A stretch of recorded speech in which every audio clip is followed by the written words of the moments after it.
মণিপুর হাতরাসকে হার মানিয়ে এগিয়ে চলেছে আরজি কর কাণ্ড। আরজি করের পিজিটি ডাক্তার তিলোত্তমার মৃত্যুর শোক এখনও বয়ে বেড়াচ্ছে সারা দেশ।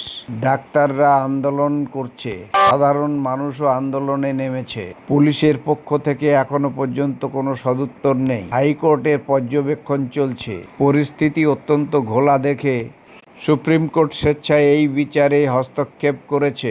8ই আগস্ট ঘটে গেছে আরজি করের পিজিটি ডাক্তার তরুণী তিলোত্তমার উপর ধর্ষণ ও খুনের ঘটনা।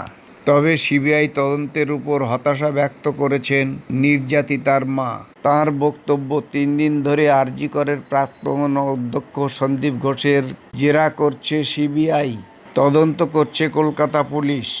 যেখানে রিপোর্ট বলছে অন্তত 18-20 জন মিলে তিলোত্তমার উপর আক্রমণ চালিয়েছে, সেখানে শুধু একা সঞ্জয় রায় নামে এক সিভিক ভলেন্টিয়ারকে পাকড়াও করে ক্ষান্ত হলেন কেন?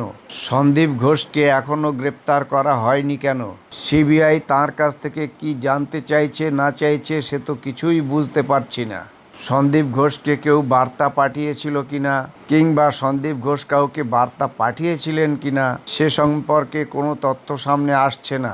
আরজি কর মেডিকেল কলেজ অ্যান্ড হসপিটালের 4 তলায় থাকা সেমিনার হলের পাশে বাথরুমের দেওয়াল ভেঙে দেওয়া হয়েছে কার নির্দেশে? ঘটনা ঘটল 8 তারিখে রাতে, আর দেয়াল ভাঙা হচ্ছে 9 তারিখে। এর বা কারণ কি? জাতীয় মহিলা কমিশনের নির্দেশে সংস্কারের কাজ আপাতত বন্ধ রয়েছে, কিন্তু এই সংস্কারের কাজের নির্দেশ দিয়েছিলেন কে? সিবিআই এর তরফ থেকে প্রাক্তন প্রিন্সিপালকে সেই নির্দেশের কপি জমা দিতে বলা হয়েছে।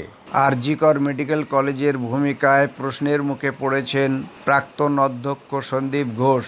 নির্যাতিতার মা বলছেন, দিন যত গড়াচ্ছে তদন্তের গতি প্রকৃতি এবং হাস্যকর গ্রেপ্তারের পরিস্থিতি দেখে তারা হতাশ হয়ে পড়ছেন। মন্তব্য করেছেন নির্যাতিতার মা।